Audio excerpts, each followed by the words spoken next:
Hi, my name is Nadia Burrell and I'm the Modern Slavery Coordinator at Haringey Council, and this is the Modern Slavery Awareness Raising Training. The objectives of this training are as follows: to understand what modern slavery is, to be able to identify the signs of modern slavery, to know what to do when you identify a victim of modern slavery, and to understand how the national referral mechanism works. So firstly, we're just going to start with an overview of what modern slavery is. Modern slavery is the fastest growing global crime. It has been called the greatest human rights issue of our time, and that was by former Prime Minister Theresa May. It is estimated there are 40 million victims worldwide across 167 countries. For perpetrators, it's incredibly low risk and it's very, very profitable.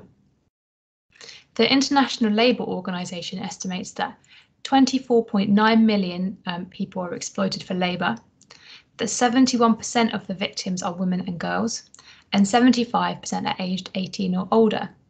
What's quite interesting is these statistics are quite different from the UK statistics. So in the UK, a charity called Justice and Care estimate with police data that there are at least 100,000 victims in the UK. And last year in 2019, over 10,000 people were referred to the government as suspected victims of modern slavery. So that's just 10%. This is the amount of people who are referred for the different types of exploitation in the UK. So last year, the majority of adults were referred for labour exploitation. Now I'm going to go in a bit later into what that is, but then a smaller kind of majority were referred for sexual exploitation, and then domestic, and then unknown. Whereas for children, the labour exploitation makes up a much higher percentage. This also involves criminal exploitation, so sort of county lines exploitation, which we'll also come on to later, than sexual exploitation. And what's interesting is that the difference between men and women, that although the majority of victims that are referred to the government are male, exploitation is really incredibly gendered. So you see here that the majority of men are exploited for labour exploitation, so a huge 88% last year.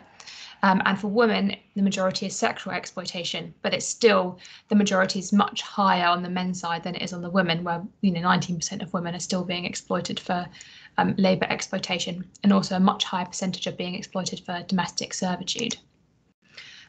This is the nationality of modern slavery victims in last year. So as you can see that British citizens are the highest nationality represented across the spectrum. Obviously, there are more nationalities that aren't included that come under other, but I think it's a common misconception that people think of victims of modern slavery often being as foreign nationals, where obviously they are, because many people are trafficked from abroad. British citizens can very much still be victims of modern slavery, and that they are the highest group. Now, looking at modern slavery in Haringey, last year we Haringey Council referred 17 people to the National Referral Mechanism. That is reasonably low, and we believe that number is much higher. We've seen data from the Met Police saying that there's been as many as 150 referrals made in the borough. And also there's quite a disparity between the number of children referred and the number of adults referred, with there's only 2 adults. I think that this year, when we get the statistics for 2020, actually it will be much higher. And we have definitely, you can see that's continuing to rise over the last, since 2014, as we've become more aware of it. But that is not an accurate picture of exploitation in Haringey. So we've got a way to go to unearthing what's going on. Throughout this training, we're just going to be pausing and reflecting on the stories of survivors. So this is Amy's story. At the age of 16 in her home country, Amy married a man she barely knew. Just days later, he began forcing her to work, confiscating any pay she made. For more than 20 years, Amy's spouse subjected her to forced labour.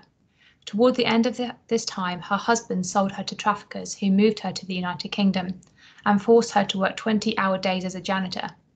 The traffickers threatened to kill her children if she ever said anything about her situation. Amy suffered years of physical pain, abuse and depression, even reaching a point where she was unable to walk. Finally, one of her friends helped her escape and contacted officials in the Home Office, who moved her into a safe house. Amy is gradually learning how to adjust to a new life. She hopes to be reunited with her children one day, but fears for their safety as she believes her husband is back in her home country. So moving on to what modern slavery is. So we've had a few terms that have been battered about, so kind of sexual exploitation, forced labour, criminal exploitation, and now we're going to kind of define what those things really mean. So modern slavery is an umbrella term encompassing human trafficking, slavery, servitude, and forced labour. And these all mean different things, but modern slavery is that umbrella term that encompasses them all. So slavery is when a person is owned or used as a commodity by another person or employer. Servitude is very similar to slavery, but unlike slavery, there is no element of ownership, but it's a person is under an obligation to provide a service. Forced labour is when a person is coerced into work using violence or intimidation, or by much more subtle means such as debt bondage. Debt bondage, just for reference, is when somebody holds an amount of money over somebody else and saying, you owe me this for whatever reason. It may be they say, oh, I helped you move from X country to this country. You now owe me £10,000 and you have to work it off by being forced into prostitution. Human trafficking, often modern slavery and human trafficking are used interchangeably, but in the UK, like I said, they mean slightly different things. So human trafficking consists of three basic components: the act, the means, and the purpose of exploitation. This is a definition taken from the United Nations and it's used globally. So it's the action of recruitment, transportation, transfer, harbouring or receipt, which is achieved by the means of the use of threat or force, abduction, fraud, deception, the abuse of power or a position of trust, the giving or receiving of payments or benefits, for the purpose of exploitation, which may be sexual exploitation, forced labour or services, slavery, servitude, forced criminality, or organ harvesting. Now, what's interesting about this table is that when you are understanding whether something may be modern slavery, this is a really helpful table to use. So if you, for example, somebody may be transferred from one person to another, which was achieved by the means of abduction. So someone was transferred by abduction for the purpose of slavery. So you see, you can use it across to work out what's gone on. And what's really interesting as well is that in the final column, the green column, it says for the purpose of exploitation. So the exploitation doesn't actually have had to happen for it to be modern slavery or human trafficking. It just there has to be that purpose. So it may be that somebody is recruited, say that there's a homeless person who is recruited by a passerby, and they say, oh, I'm going to, if I can get you a job working in this shop down the road, and they say, great, okay, I really need a job. But actually they're being deceived and they're not actually going to work, but they're going to be forced into forced criminality by kind of cultivating cannabis or something. So you see how it all works across, but it may be that in that example that whilst maybe they're kept in this place, but they haven't actually been forced into the exploitation yet, and that's maybe they're discovered by someone, maybe the police, but yet it would still be modern slavery because it's for the purpose of exploitation. It would still count as human trafficking. Also, when we're talking about children, the blue column, the means, is not needed. So for child trafficking, any child recruited or transported for exploitative reasons is a victim of trafficking, regardless whether they have been forced or deceived, as they cannot give consent. So these are the types of exploitation that we've touched on already. So sexual exploitation includes, but it's not limited to, sexual abuse, forced prostitution, sexual exploitation. Forced labour is when a person is coerced to work using violence or intimidation, or by a more subtle means such as debt bondage. This form of modern slavery has been found in a number of different industries, including manufacturing, agriculture, hospitality. Also can be kind of car washes, nail salons, restaurants, kind of essentially your everyday settings. Domestic servitude involves a victim being forced into work, usually in a private household, and usually performing domestic chores and childcare duties. Their freedom may be restricted and they may have to work long hours for little or no pay, often sleeping where they work. And that last thing, actually working long hours for little or no pay is quite a common theme across all forms of modern slavery. Criminal exploitation is the exploitation of a person to commit a crime such as pickpocketing, shoplifting, cannabis cultivation, drug trafficking, so like county lines, or other similar activities that are subject to penalties or the trafficker gets a kind of clear financial gain. So I think it's really important that we distinguish between human trafficking and smuggling and migration. Often there is a lot of confusion in the media and these terms get overlapped. So I just wanted to kind of draw us back to this really tragic case of the 39 Vietnamese, as they were called, migrants who suffocated in a container.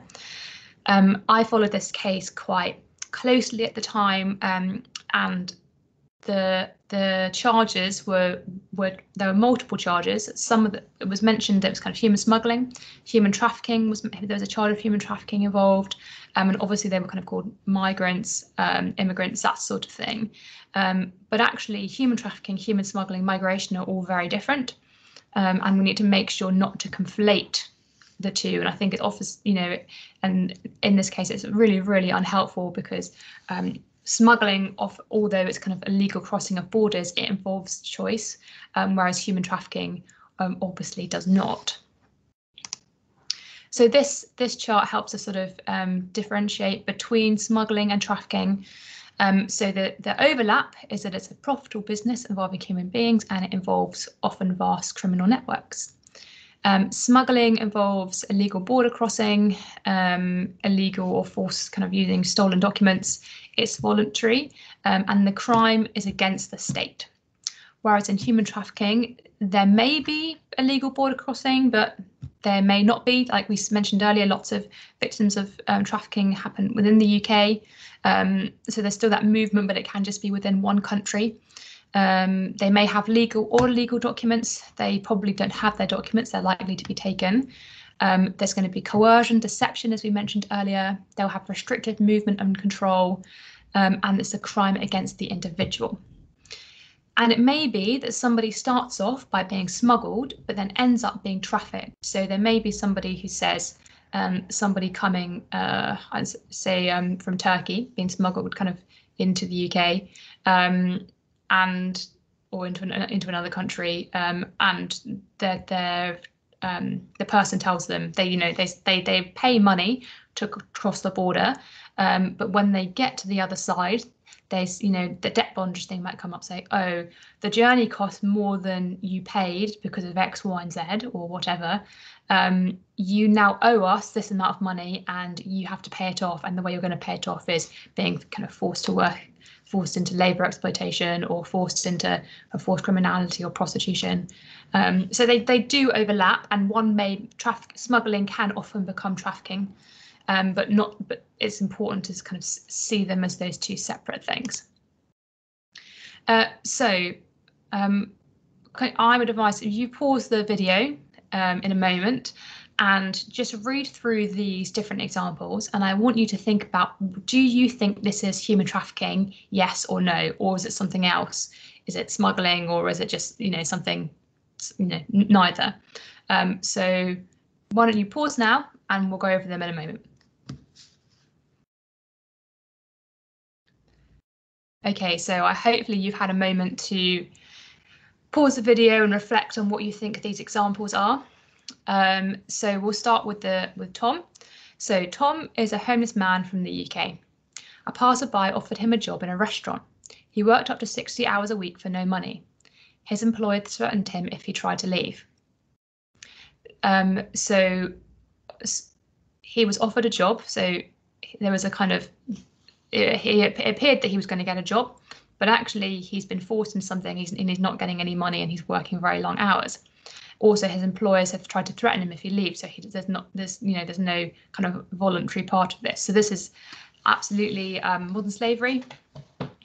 And if you're looking at human trafficking, so thinking about the columns, so he's recruited by the means of deception. He wasn't threatened into being recruited, but he was offered one thing and given another thing, and for the purposes of labour exploitation. So it's quite clear there. Okay, moving on to Rashida. Rashida reports missing documents and no wages after working in a family home for 20 years and not being able to send money home to Morocco as she promised. So in this example, I don't know what you picked up on, but she hasn't got her own documents. Her documents are being held by someone else. She's not being paid after working in a family home for 20 years and not been able to send money home to Morocco. So there's obviously, as she was promised something, she was promised that she'd be able to, well, that she'd get paid, and she hasn't been, and so that that's why she can't send any money home. So there's deception there, and it's for the purpose of domestic servitude. There were definitely some missing parts to this story, but you've got the we don't know what happened. I assume she was recruited, but yes, it's not. We don't know how she came to be in this situation, but it's clear there is some exploitation occurring. Okay, moving on to Agnes. Agnes works in prostitution in London to earn money to send back to her family in Poland. She prefers London as her earnings from prostitution in Poland were a lot less. So I don't know what you picked up on here, if you picked up on anything, but I would say this is not human trafficking or modern slavery. She voluntarily moved to London because she wants to earn more money. It may be, as the story develops, that things change, but from the information that we have here, this is not human trafficking. Okay, and finally to Matthew. Matthew has paid a substantial sum of money to his friend's uncle for a place on a boat that will get him from the French coast to Kent. So this is human smuggling rather than human trafficking. So if he was a French citizen, then he'd be able to travel over to the UK, until the 1st of January 2021, because of freedom of movement. But the fact that he's paying a substantial sum of money to get on a boat, it sounds like smuggling, being smuggled into the UK. Elements of human trafficking may emerge when he arrives there. Like I said before, that kind of debt bondage can crop up and that sort of things. But the information that we have here, this is not human trafficking, this is smuggling. Okay, moving on to our UK legislation. So the Modern Slavery Act, which was passed by Theresa May's government in 2015, introduced a raft of new measures to tackle the growing crime of modern slavery. It introduced specific and tougher sentencing. It introduced something called the statutory defence. So that's when somebody is a victim of modern slavery, they cannot be held accountable for any criminal exploitation they were forced into. The duty to notify, which is it places a duty on public authorities and certain other organisations to report victims of modern slavery. The duty to produce supply chain statements if you have a turnover over a certain amount. Prevention orders, which is about stopping businesses who are suspected of or have been involved in trafficking from carrying out any more business that may involve modern slavery. Victim support is an area that is rather lacking from the Modern Slavery Act. There is the government can produce guidance, which they have done, and regulations on victim support, but it is certainly still a developing area and still an area where there is a bit of a gap, but we'll get to that a bit more later in the presentation. I mentioned before, obviously, that we're going to pause to listen to hear the stories of survivors, and so this is Fiona's story. Fiona, a middle-aged British woman, is a victim of criminal exploitation. Her house was taken over by a gang to store drugs and operate their criminal activity. Fiona had previously been a victim of domestic abuse, being fed drugs by her violent partner. As a result, she became an addict. Her son was taken into care and she struggled to escape from this damaging relationship.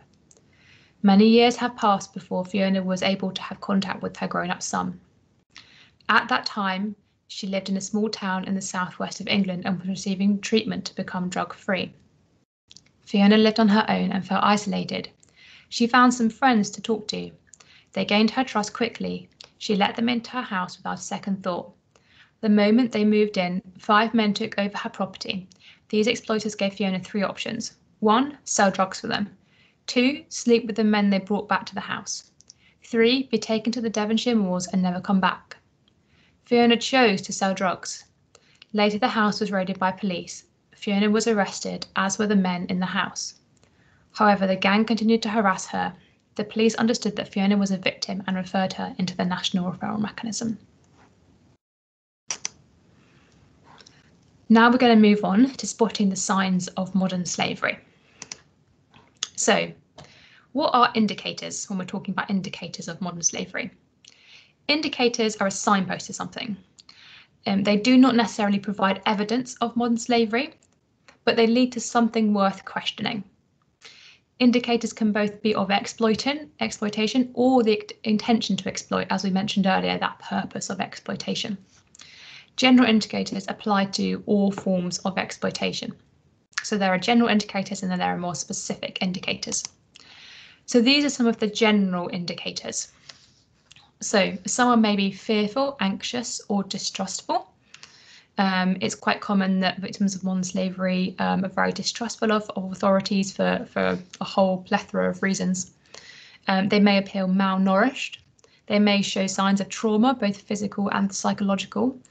They may suffer from injuries. Obviously, that injuries will vary depending on what kind of exploitation they've been forced into. They may be unfamiliar with the local language or context, or the only language they do know is really in relation to their exploitation. They may be controlled and being allowed others to speak for them when they're addressed directly. They may be dependent on someone. They believe they have a debt to pay off. They may not have any appropriate ID documents, such as a passport or a birth certificate or anything like that. They may not have any access to them. They don't know where their home or work address is.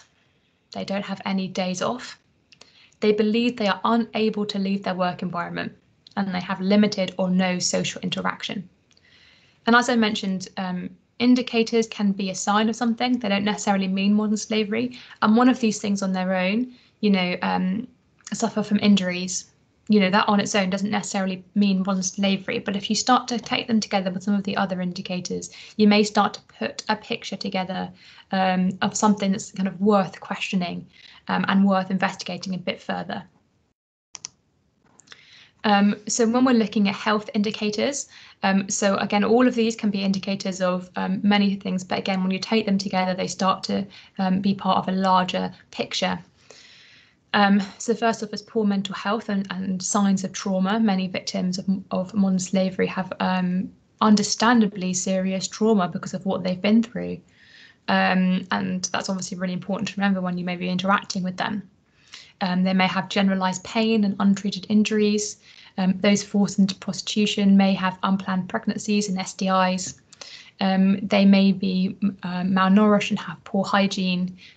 Something that always sort of gets me is somebody once said to me, like, oh, victims survivors of modern slavery probably won't have cleaned their teeth, because their exploiters you're not going to give them a toothbrush and toothpaste, and let alone kind of soap and things like that.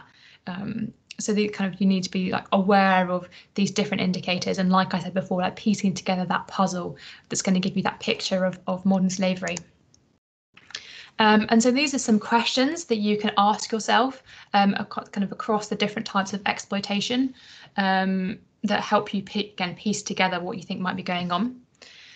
So, is the person transported to and from clients? This is for sexual exploitation. Have people been forced, intimidated, or coerced into providing services of a sexual nature? Does the person selling sex only have English vocabulary of sexualized words? Are there any signs that the person selling sex is experiencing untreated general or sexual health issues? Does the person have signs of physical abuse, such as bruising, scarring, or cigarette burns? Are there multiple female foreign nationals living at the same address?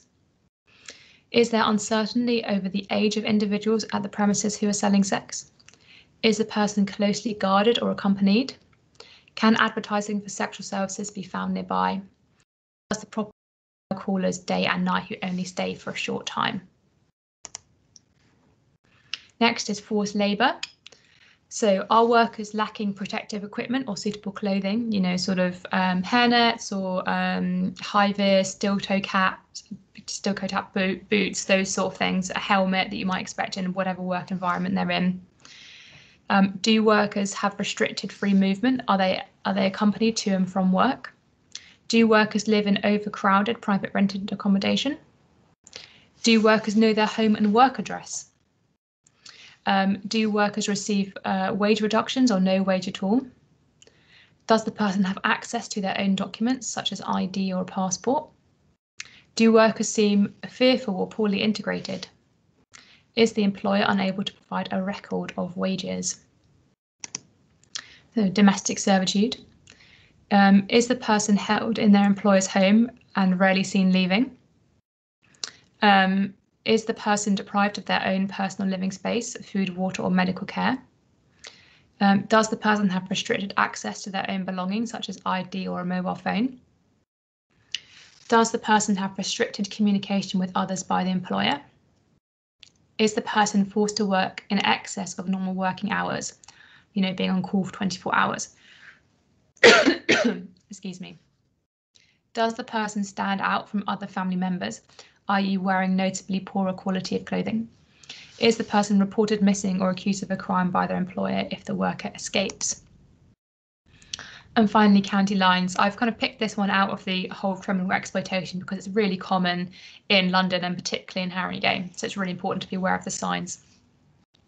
Does the person frequently go missing from school, home, or care? Do they have relationships with controlling or older individuals? Has the person been found in areas they have no obvious connections with, including seaside or market towns? Are they unwilling to explain their whereabouts? Do they have money, clothes, accessories, or mobile phones they seem unable to account for?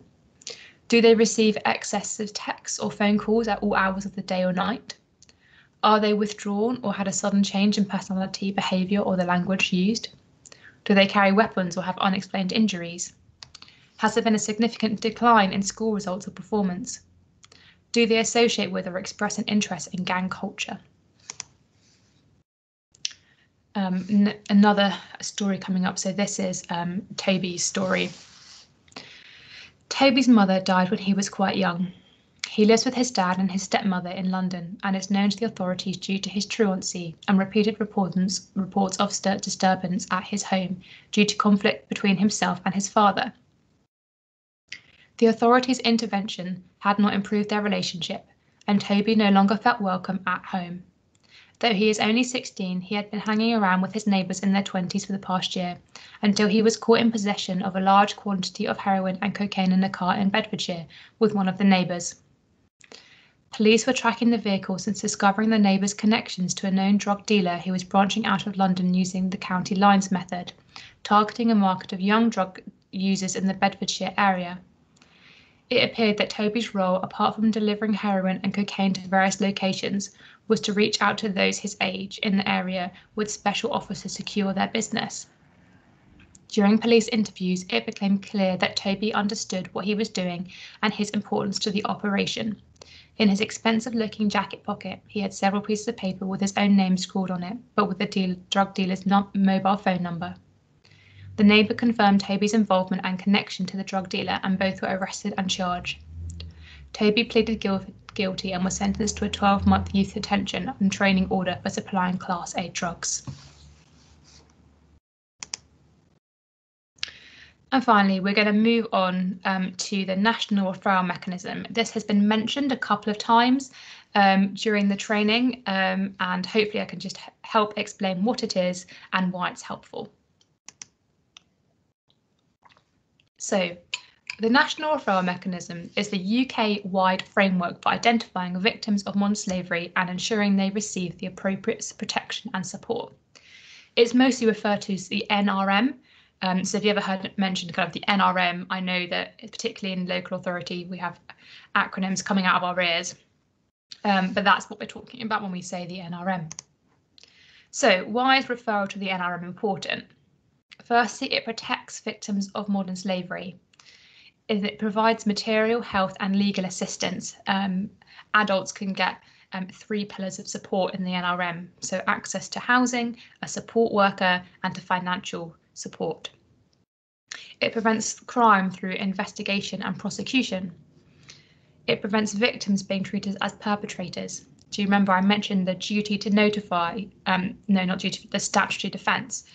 So when somebody is if they're in court facing charges of criminality, but they were forced to under us being a victim of modern slavery, the national referral mechanism can help protect them from any charges.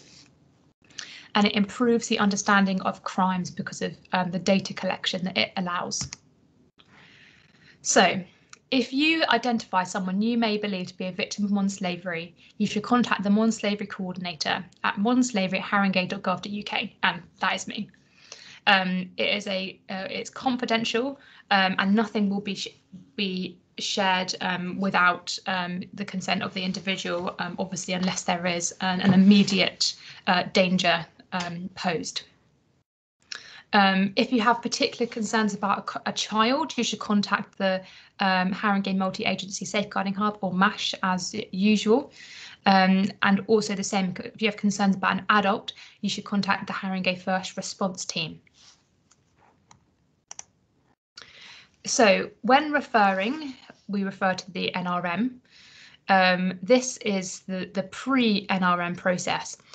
It's worth saying that the local authority is a first responder, so that means that anyone who works for Haringey Council can refer to the NRM. So obviously we don't necessarily want just anyone referring to the NRM, because we want people who understand what modern slavery is, but we'll get onto that in a moment. But before you refer someone to the NRM, you should follow this process. So first of all, everything should be explained to the potential victim, and that's what kind of PV stands for, so it's abbreviated. You must ensure that they understand what is going on, and make sure they have given their consent before continuing. Informed consent, means that they understand what they are consenting to. If they don't consent to going into the NRM, we have a duty to notify the Home Office. So that is, it's an anonymous form that you fill out online. It's part of the portal, which I will show you later. It's pretty simple and easy to follow, but it is anonymous and none of their personal details will be shared. If they do give consent to go into the NRM, you should complete the form in person if possible. I know that's hard, obviously, in a pandemic, but if possible, it should be completed in person.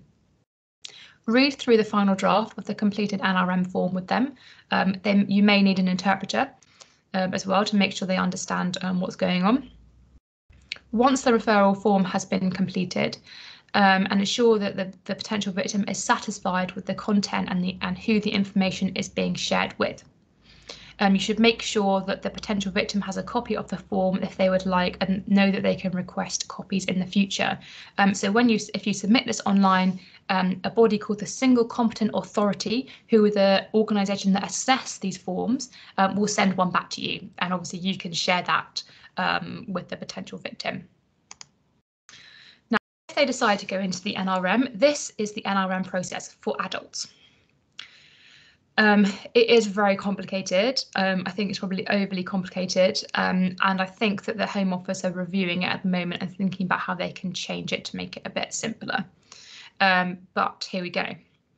If you're referring someone, you're going to need to explain this process to them. But obviously, this should be happening within the safeguarding teams, and you can always contact me or one of the special points of contact who we will be sharing soon about how to fill out the referral form and how to explain what goes on. So once you refer into the NRM, the first stage is a reasonable grounds assessment, and that happens usually within 5 days, but it can take up to 14 days. The ones I have done have always come back within 5 days. Reasonable grounds decision is made on the basis of we believe that it's reasonably likely that this person might be a victim of modern slavery on the evidence presented. If they get a negative decision, they don't enter the NRM. they don't enter the support services. But you can appeal that decision on 2 grounds, or you can appeal either of these decisions that happen on 2 grounds. One is that you think that the single competent authority have made an incorrect judgment according to the guidance they need to follow, which you can find online. And 2 is new evidence has come to light. But you can't just appeal it and say, I don't like this decision. There has to be a reason for the appeal. So if they get a positive reasonable grounds assessment, they then get a 45-day reflection and recovery period. And it's in this time that we wait for the conclusive grounds assessment. In reality, it often takes longer than 45 days. Often survivors of modern slavery can be left in this limbo for a little, a significant period of time. But while they're there, they have access to support, they have access to housing, financial support, and a support worker. And this is all provided by the Salvation Army, who are the government contractor for support. It's called the Victim Care Contract, and the Salvation Army, as I mentioned, hold the contract. When it comes to conclusive grounds assessment, so that is, we conclusively believe this person to be a victim of modern slavery. If they get a negative decision, they exit that support within 9 days. Again, you can appeal it, as I mentioned earlier. If they get a positive conclusive grounds decision, they then get a 3rd assessment called the recovery needs assessment. So we're 3 assessments, so it's quite a lot. And this assessment decides whether or not, or how much support somebody could get. So it's not do they need support, it's how much. So it's a minimum, they will get a minimum of 45 days and a maximum of 6 months. But that is, it can be rolling, so it's meant to be needs-based. So it may be that they have 6 months, but they get to, towards the end, and their support worker who makes the assessment, who's provided by the victim care contract, says, actually, I think this person needs a bit more time. So then they have another assessment. So in theory, they could have support for as long as they have support needs. It's a reasonably new system, so it's not totally clear of whether it's working like this. But once they have no more support needs, they're assessed to have no more support needs, or they're assessed to have their support needs being able to be met elsewhere, such as by local authority services, they will exit the victim care contract, and that will be their end of their time in the NRM. For children, it's just truncated. So there is no reasonable grounds assessments. There is that last step doesn't happen. So they go into the NRM, they have their yes, there is no recovery needs assessment, sorry. They have their reasonable grounds assessment. They have their wait before the 45-day period, and then they get the conclusive grounds assessment. The major difference is that they don't, children do not get support from the government in the same way. Support, so any of that kind of the pillars that we mentioned earlier in terms of support worker or housing, that comes from the local authority instead. Now, the government is rolling out a programme of independent child trafficking guardians, which is mentioned as part of the Modern Slavery Act, the 2015 Modern Slavery Act, and we are hopefully should be starting to reach us next year, beginning of next year. And this will give every child with a positive reasonable grounds, I believe, a independent support worker who will help manage them through this whole process.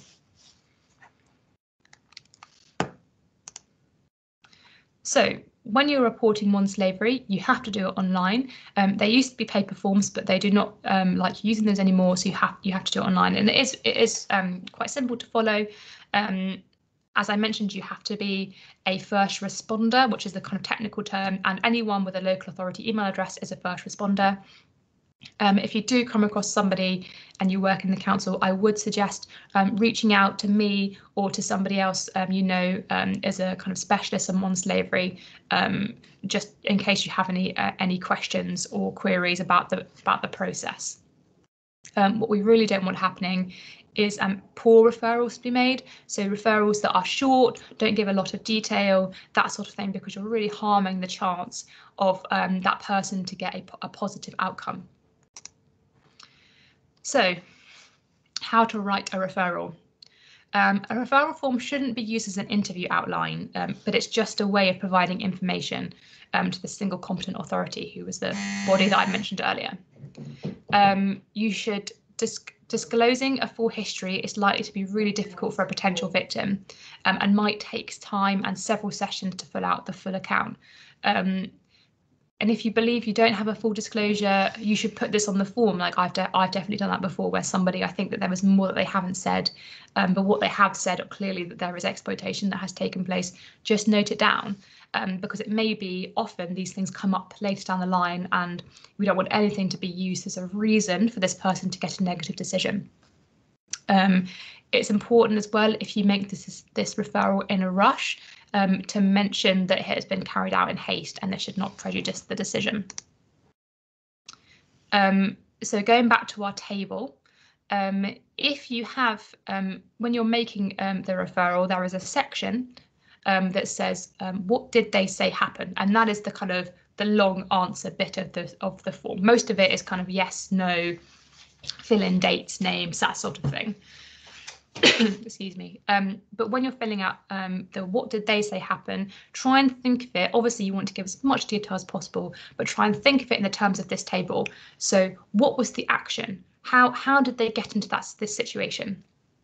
How was this achieved? Were they abducted? Was fraud involved? Were they threatened? Were they forced? Were they deceived? And what was the exploitation? What were they being forced into? So when you're writing that out, just try and keep in mind this table.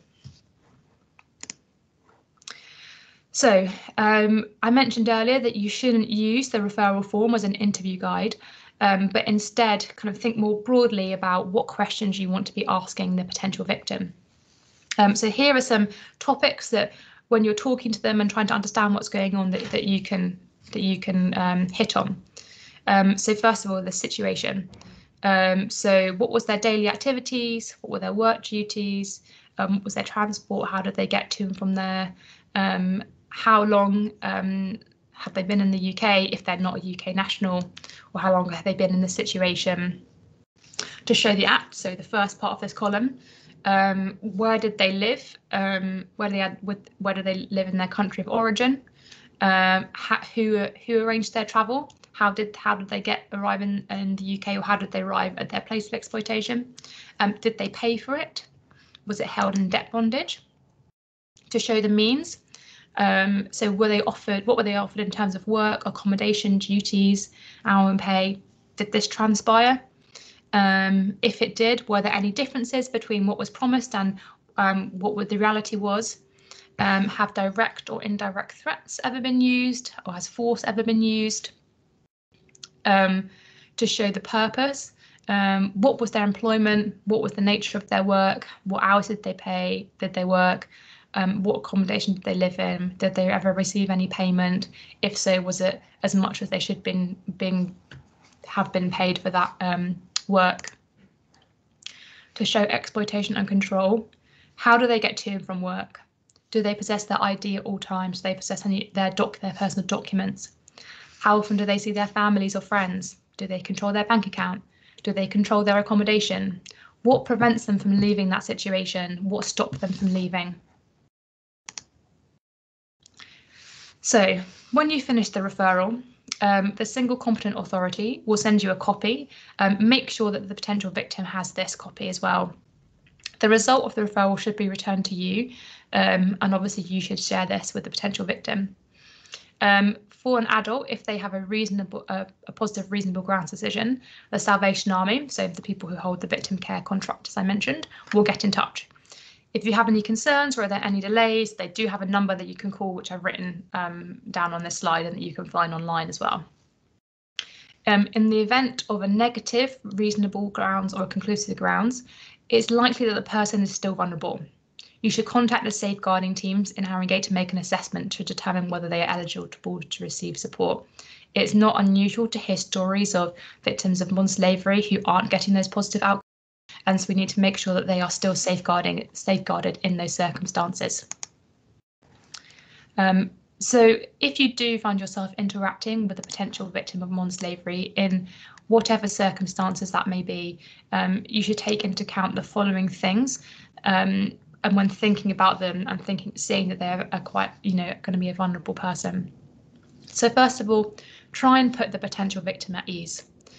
If you're communicating with a potential victim, you must take care with your verbal and language and body language. A few simple words of expression or positivity or kindness and recognition of what they've been through can really help to establish trust. Secondly, agency. At every stage, you must encourage them to feel agency over what is taking place. I cannot underline how important that is, considering what they have been through and how little agency they probably would have felt. It's so important that in any interaction with the authorities or any service must encourage agency. Next is attentiveness. Demonstrate attentiveness to the needs of the potential victim. This is especially reassuring for people who have been subjugated to or forced to obey others. It's helpful to encourage the potential victim to make small choices for themselves, like where would they like to sit in the room? Would they prefer the window open or the heating on? These things can help them feel like you're actually listening to their needs. Trust issues. On initial contact, as we've mentioned a little bit before, the potential victim may not trust the authorities and may appear unwilling to cooperate, especially if they're in the presence of their controller or around other victims. This can be due to their previous experience with the authorities or in the UK or their country of origin. It's really not unusual to hear stories of very negative interactions with the police and with immigration officials. And it's also likely that their trafficker has taught them to fear the authority as a means of control. In addition to feelings of fear and intimidation, they may feel psychologically or financially dependent on their controllers. It's possible that they probably don't understand the concept of trafficking or see themselves as a victim. They may repeat a story that's coached about their circumstances and may not feel in a position to speak freely until they feel safe and are comfortable and they've had time to build trust. It's quite common for people who, for example, don't want to go into the NRM, that within a few weeks, when they've been put somewhere safe, then their needs have been met, and they learn to trust the authorities, that they will want to be referred into the NRM. But you obviously want to meet those needs first. So moving on, immediate physical needs. The potential victim is probably scared, hungry, exhausted. Their immediate needs should be met upon identification. They will be unlikely to concentrate on any questions you have for them until their needs are met. Imagine if they've got an emergency medical issue. They need that looked to and attended to, rather than kind of asking them the list of questions that we've talked about. That can wait until they are well, until those needs have been met. Next is you have to understand the process, and I hope this has gone some way to helping you understand the whole process. At every stage, you should help them understand the referral process. Survivors of slavery are really, really used to pleasing others because their survival has often depended on it. They may be very reluctant to assert their needs or raise queries. So actively ask them if they have anything they want or need or they're worried about. Give them multiple chances to voice their needs or concerns. And finally, confidentiality. Ensure the potential victim is made aware at the outset of confidentiality. No personal information should be disclosed to any third party without their consent, unless there is a clear risk of immediate and serious harm. So that brings us to the end of our training. I hope it was helpful. As says, I'm Nadia and I'm the Modern Slavery Coordinator. If you have any questions, please do email me at modernslavery@haringey.gov.uk. I'd be more than happy to help. Please do get in touch. I'm here to raise awareness, increase identification, and hopefully put an end to modern slavery in Haringey. Thank you so much for listening. Bye-bye.